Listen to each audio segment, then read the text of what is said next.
ये देश हिंदू और मुसलमान दोनों का है, ये मुल्क हिंदू और मुसलमान दोनों का है। इसको सबने आजाद कराया है। ये मुल्क सिर्फ हिंदुओं से नहीं चल सकता है, ये मुल्क सिर्फ मुसलमानों से नहीं चल सकता है। ये मुल्क तभी चलेगा जब कांटा राम को चुभे और उसका दर्द रहीम के दिल में हो, और जब रहीम की बेटी मरे तो उसका दर्द और उसकी तकलीफ राम को हो। जब तक ये एहसास हमारे अंदर पैदा नहीं होगा, ये मुल्क मेरे भाइयों तरक्की की राह पर गामजन नहीं हो सकता है, तरक्की की राह पर नहीं चल सकता है। मेरे भाइयों, आज तसव्वुर किया जा सकता है? आज तसव्वुर नहीं किया जा सकता है। आज तो जिसकी लाठी उसी की भैंस, अदल और इंसाफ नाम की सारी चीजें उठ चुकी हैं, इसलिए इंसानियत भी उठ चुकी है। आज देख लो मेरे भाइयों, कल तक एक मुसलमान दाढ़ी वाला स्कूटर चलाता था तो उसका दोस्त उसके पीछे शंकर भगवान की मूर्ति लेकर या गणेश की मूर्ति लेकर बैठ जाता था कि मुझे मेरे घर तक छोड़ दो, और वो मुसलमान दाढ़ी वाला स्कूटर चलाते हुए, मोटरसाइकिल चलाते हुए उसको उसके घर तक छोड़ देता था कि चलो, हमें तुम्हारी आस्था से क्या मतलब, शंकर की मूर्ति हो या गणेश की, हम तुम तो भाई भाई हैं, हमारा और आपका खून तो एक ही है, आप भी आदम की औलाद, मैं भी आदम की औलाद। लेकिन मेरे भाइयों, यहाँ तो तसव्वुर ही दूसरा है, यहाँ तो हालात ऐसे हैं। ये अफसोस है, ये हमारे इस देश की सबसे बुरी परंपरा है कि जिसके जिस्म पर कपड़े जितने कम हो, जो जितनी ज्यादा नंगी हो, आज उसको पद्मश्री अवार्ड से नवाजा जाता है, और जो बेटी अपने जिस्म पर जितना ज्यादा कपड़ा और हिजाब के साथ जाए, आज उसके जिस्म से हिजाब नोचने की कोशिश की जाती है, उसको नंगा करने की कोशिश की जाती है। जिस मुल्क के अंदर बेटियों के साथ ये सलूक किया जाए, जिस मुल्क के अंदर बच्चियों के साथ ये सलूक किया जाए, उस मुल्क के अंदर भाईचारा कैसे कायम करोगे? उस मुल्क के अंदर हिंदू और मुसलमान दोनों को एक करने की कैसे कोशिश करोगे? जो खाइयां इस सरकार ने और गवर्नमेंट ने पैदा कर दी हैं, मेरे भाइयों, बाद में आने वाली नस्लें भी इसको भर नहीं पाएंगी। जो नफरतें और जो कदूरतें और जो दुश्मनियां मेरे भाइयों इस सरकार ने एक दूसरे के दिलों में भरने की कोशिश की है, दोनों तरफ से ये कदूरतें भरी जा रही हैं, दोनों तरफ से ये अदावत एक दूसरे के खिलाफ भरी जा रही हैं। एक हिंदू हिंदू कर रहा है तो दूसरी तरफ से मुसलमान मुसलमान की सदाएं लगाई जा रही हैं। कोई ये बताने के लिए तैयार नहीं है ये देश हिंदू और मुसलमान दोनों का है, ये मुल्क हिंदू और मुसलमान दोनों का है। इसको सबने आजाद कराया है। ये मुल्क सिर्फ हिंदुओं से नहीं चल सकता है, ये मुल्क सिर्फ मुसलमानों से नहीं चल सकता है। ये मुल्क तभी चलेगा जब कांटा राम को चुभे और उसका दर्द रहीम के दिल में हो, और जब रहीम की बेटी मरे तो उसका दर्द और उसकी तकलीफ राम को हो। जब तक ये एहसास हमारे अंदर पैदा नहीं होगा, ये मुल्क मेरे भाइयों तरक्की की राह पर गामजन नहीं हो सकता है, तरक्की की राह पर नहीं चल सकता है। जरूरत है उसी राम के दर्द को रहीम समझे और रहीम की तकलीफ को राम समझे। ये जरूरत है, वक्त का तकाजा है, और वक्त की अहमियत को समझने की कोशिश हमें और आपको सबको करने की जरूरत है। इस वक्त इस भाईचारे की जरूरत है। वला तसब्बुल्लज़ीना यदऊना मिन दूनिल्लाह, तुम दूसरों के बुजुर्गों को गाली मत दो, वरना जवाब में वो तुम्हारे अल्लाह को गाली देंगे दुश्मनी में बगैर इल्म के। अब देख रहे हो कैसे एक मुसलमान से कहा जा रहा है, वीडियो देखिए आप, देखने की हिम्मत नहीं होती है, जमीन पर थूका जा रहा है, उससे कहा जा रहा चाट बोल अल्लाह को मां की गाली। तसव्वुर करो क्या है ये, अल्लाह के लिए मां का लफ्ज इस्तेमाल, मां की गाली, बहन बेटी की गाली,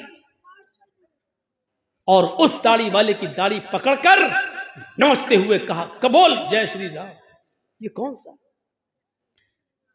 ये तो हमारे मजहब के अंदर भी नहीं है। ला इकराहा फिद्दीन, दीन में जबरदस्ती नहीं है ही नहीं। अगर जबरदस्ती किसी की कंपट्टी पर बंदूक रखकर अगर आपने किसी को मुसलमान किया तो उसका इस्लाम माना ही नहीं जाएगा, उसकी नमाज मानी नहीं जाएगी, उसका रोजा माना ही नहीं जाएगा। कोई चीज नहीं है ये। हमें समझने की जरूरत है हम दूसरों के बुजुर्गों को क्यों बुरा भला कहें। हदीसें पढ़िए, अल्लाह के नबी तो फरमाते इरहमू मन फिल अर्ज़ यरहमुकुम मन फिस समा। तुम जमीन वालों पर रहम करो, ये नहीं कहा जा रहा है मुसलमानों पर रहम करो, आए मुसलमानों आपस में एक दूसरे पर रहम करो, ये नहीं कहा जा रहा है। क्या कहा जा रहा है? इरहमू मन फिल अर्ज़, मुसलमानों तुम जमीन वालों पर रहम करो। जमीन में जो भी हो, हिंदू मुसलमान सिख ईसाई जानवर चरिंद परिंद सब, तुम जमीन वालों पर रहम करो। यरहमुकुम मन फिस समा, आसमानों वाला तुम्हारे ऊपर रहम करेगा।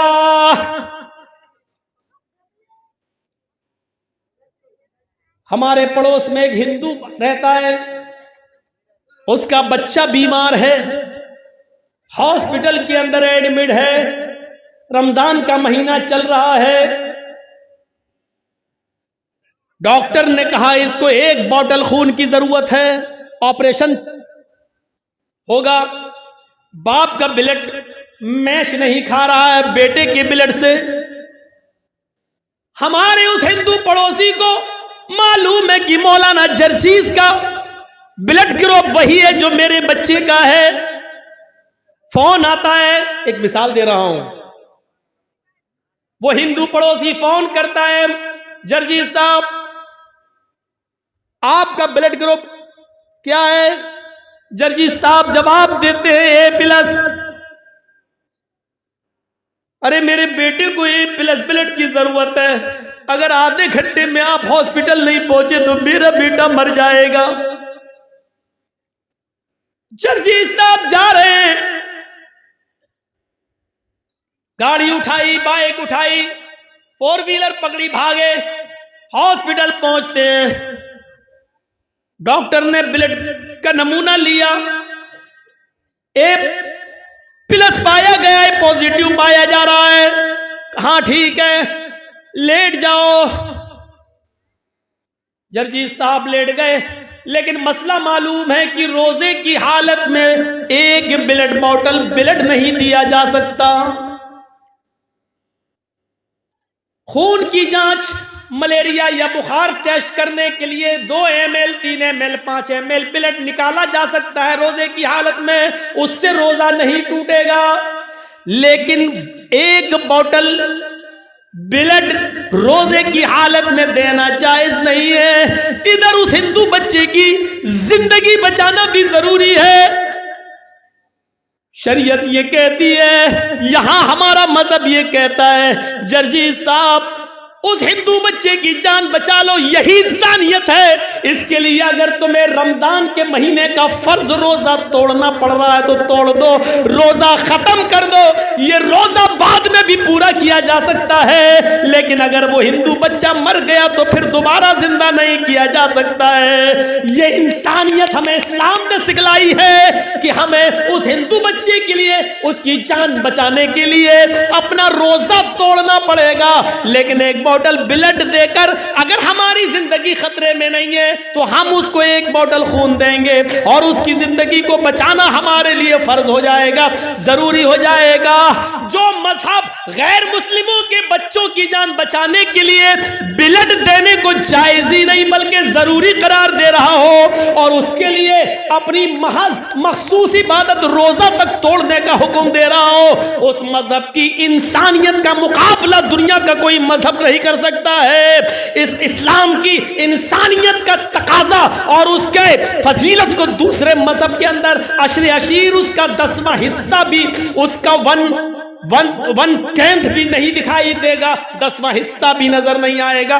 दुनिया के सारे मजहब इससे खाली है। जरा तसव्वुर करो। लेकिन इस मुल्क के अंदर हालत यह है कि अगर गोरखपुर के हॉस्पिटल में ऑक्सीजन की कमी हो जाए, सरकार की बदनामी हो रही है और डॉक्टर कफील जैसा आदमी अगर अपने घर से ऑक्सीजन लाकर बच्चों को ऑक्सीजन देने का काम करता है तो देशद्रोही का मुकदमा उस पर लग जाता है, उस पर देश के साथ गद्दारी करने का इल्जाम लगा, उसको जेल की सलाखों में डाल दिया जाता है। और जो हुक्मरान बने बैठे हैं जिनकी जिम्मेदारी इन बच्चों को ऑक्सीजन पहुंचाने की, वो नहीं पहुंचा पा रहे हैं और बच्चे शमशानों में मिलते हैं और गंगा की में नहाते हुए उनकी लाशें दिखाई देती हैं। मेरे भाइयों, ये देश के फेवर में और जो अपने घरों से ऑक्सीजन लेकर आए और बच्चों को चढ़ाए, ये देशद्रोही है। जरा तसव्वुर करो, यहां इंसानियत मर चुकी है। अब कहां इंसानियत को हम तलाश करने के लिए जाएंगे, कहां ढूंढेंगे? गौर कीजिए, मैं जानता हूं कि हिंदू धर्म हमें इस चीज की तालीम नहीं देता है। हिंदू धर्म तो हमें इंसानियत का दर्स देता है। रामचंद्र जी ने भी हमें इंसानियत का दर्स दिया है, लक्ष्मण ने भी इंसानियत का पाठ पढ़ाया है। राम के मानने वाले गलत हो सकते हैं, राम ने हमें गलत चीज नहीं बताई है, कृष्ण जी ने हमें गलत नहीं बताया है। कृष्ण जी गलत नहीं है, कृष्ण के मानने वाले गलत हो सकते हैं, वो दुश्मनी का शिकार हो सकते हैं। मोहम्मद रसूलुल्लाह गलत नहीं है, मोहम्मद के मानने वाले दुश्मनी का शिकार हो सकते हैं। मेरे भाइयों, कुरान गलत नहीं है, कुरान के मानने वाले गलती कर सकते हैं, इसमें कुरान का कसूर नहीं है। मेरे भाइयों, इसीलिए तो कहता हूं कि चंद लोगों की वजह से आज इंसानियत खत्म होती जा रही है, चंद लोगों की वजह से आज इंसानियत मिटती जा रही है। ये खाई इतनी गहरी होती जा रही है कि इसको पुर करने में और भरने में बहुत दिन लगेंगे, कई साल लगेंगे। हमारा मुल्क बहुत पीछे चला जा रहा है, पीछे की तरफ जा रहा है, इसको अपनी पटरी पे आने में बहुत साल लगेंगे। और ये तभी पूरा होगा जब प्यार और प्रेम मोहब्बत एक दूसरे से करने लगेगा, तब जाकर ये खाई पूरी होगी। इसको हमें और आपको समझने की जरूरत है, अपना मुहासिबा करने की जरूरत है, अपना हिसाब लेने की जरूरत है। मेरे भाइयों, आज दुनिया में हर शख्स ये चीख रहा और चिल्ला रहा है कि इस्लाम को टेररिस्ट और आतंकवाद से जोड़ने की कोशिश की जा रही है। यूपी के मौजूदा दौर के हालात देखिए, बाकायदा जब एक पार्टी के पास विकास, रोजगार के मुद्दे नहीं हैं, कानून व्यवस्था खराब हो चुकी है, तो उनके पास सिवाय इस तरीके की स्पीच देने के और उस स्पीच से हिंदू और मुसलमान करने के और उसके पास अब कोई रास्ता नहीं रह गया है। उनके नेता भगाए जा रहे हैं, पीटे जा रहे हैं, दौड़ाए जा रहे हैं। हालत यहां तक हो चुकी है कि वो अपने स्टेज पर खड़े होकर कान पकड़कर उठा बैठक भी लगा रहे हैं कि हमने 5 साल में कोई काम नहीं किया, हमें क्षमा कर दो, इस मर्तबा एक बार और मौका दे दो, हम देखिए 5 साल में हम तुम्हारे लिए क्या करेंगे।